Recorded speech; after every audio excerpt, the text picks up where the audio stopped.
Alright folks, I'm angry. I'm really angry. So I showed you some of these areas in videos up on the tops last year. Okay, they were a bit dry.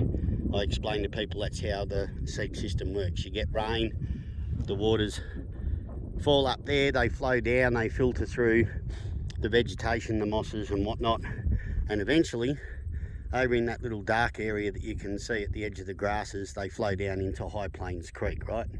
High Plains Creek starts over here to the right of Mount Jim, flows all the way down, reaches the Bundara. Now they're blaming our horses.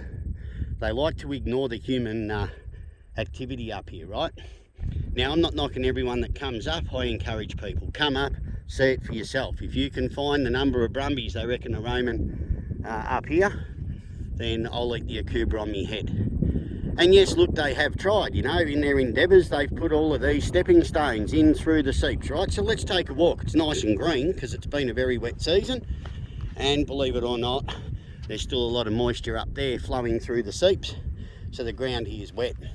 I want you to have a look. Yes, there's a horse print down there, just above me boots. Okay, it's a domestic horse. There's people that trail right up here, good on them. Right, but we're nice and green. Now, I'm walking on these stepping stones.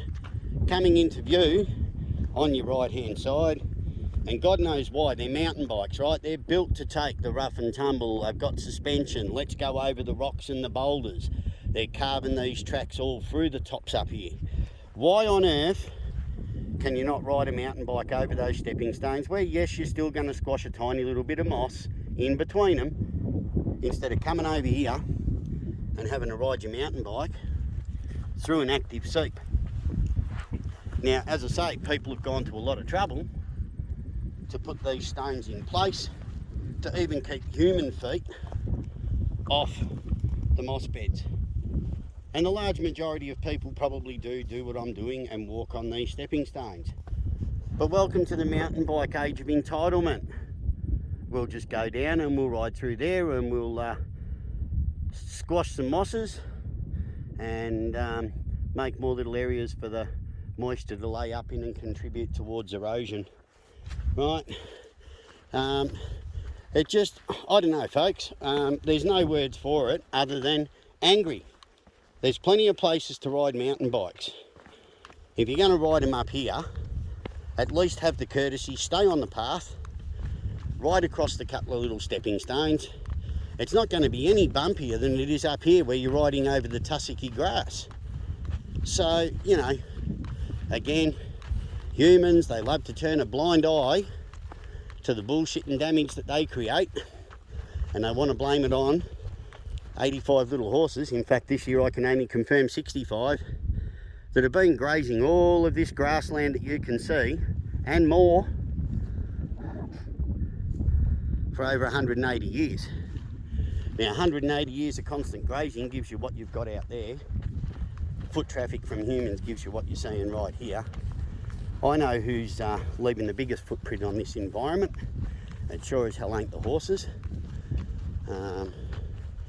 So, you know, we'll keep making these videos. Eventually they might get sick of them and they might let us know what their real agenda is.